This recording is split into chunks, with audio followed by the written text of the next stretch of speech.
I-PAC মামলা এবার supreme কোর্টে হলফনামা জমা দিল রাজ্য এবং ইডির মামলা খারিজ করার দাবি জানানো হয়েছে। সুপ্রিম কোর্টে মামলা দায়ের করার কোনো মৌলিক অধিকার নেই ইডির দাবি জানিয়েছে রাজ্য সরকার।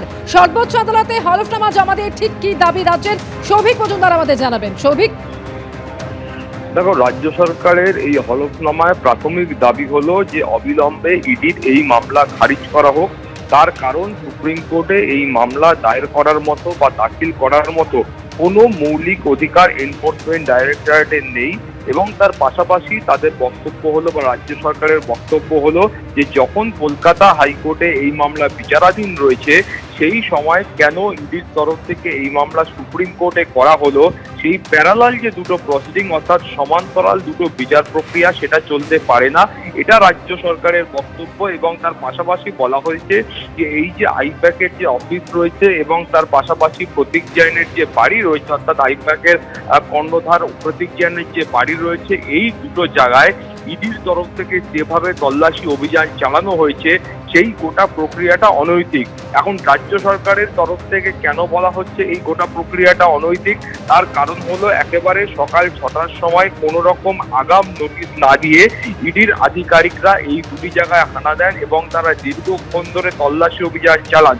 ফলে সেখানেই কিন্তু রাজ্য সরকারের আপত্তি যে একেবারে এমন কোন আপতকালীন পরিস্থিতি তৈরি হলো বা এমার্জেন্সি তৈরি হলো যে সকাল 6টার সময় এসে ইডির আধিকারিকরা এই দুটো জায়গাতে হানা দিচ্ছেন, সেই গোটা বিষয়টা ঠিক বোধগম্য হচ্ছে না।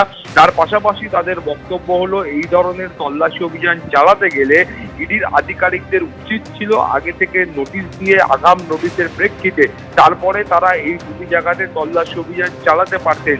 কিন্তু ইডির আধিকারিকের তরফ থেকে সেই কাজ করা হয়নি বলে সরকারের তরফ থেকে সুপ্রিম কোর্টে দাবি করা হয়েছে। ফলে ইডির আধিকারিকদের সেদিনের যে আচরণ ছিল বা এই গোটা প্রক্রিয়াটায় ইডির যে ভূমিকা ছিল সেই ভূমিকাটাকেই তারা চ্যালেঞ্জ করছেন এবং সেই কারণেই তারা কিন্তু সুপ্রিম কোর্টে এই এফিডেভিট দাখিল করেছেন বা হলফনামা দাখিল করেছেন।